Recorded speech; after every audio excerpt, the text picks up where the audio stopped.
struktur jembatan Cipendawa, Rawalumbu, Kota Bekasi, Jawa Barat ambles diduga karena puluhan baut hilang dicuri. Akibatnya, akses jalan penghubung Jati Asih Bantar Gebang ditutup sementara selama perbaikan.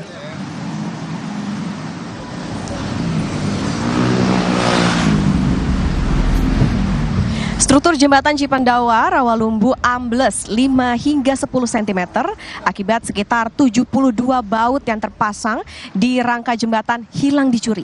Baut yang terpasang hanya tersisa di bagian rangka tengah dan ujung jembatan.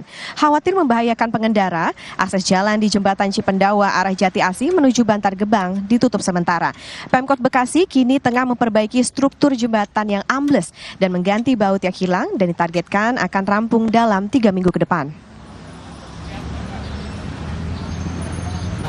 Tahuannya dari teman-teman WRC kita, setiap ada lubang di titik tersebut dibenerin, turun lagi, turun lagi. Habis itu terus kita, anak-anak WRC kita cek ke bawah, ternyata benar ada beberapa bautnya yang udah hilang nih. Kemungkinan ya dicuri lah orang yang nggak bertanggung jawab, sehingga mengakibatkan gedenya turun gitu. Turunnya berapa ini, Pak? Turun sekitar 5-10 cm lah.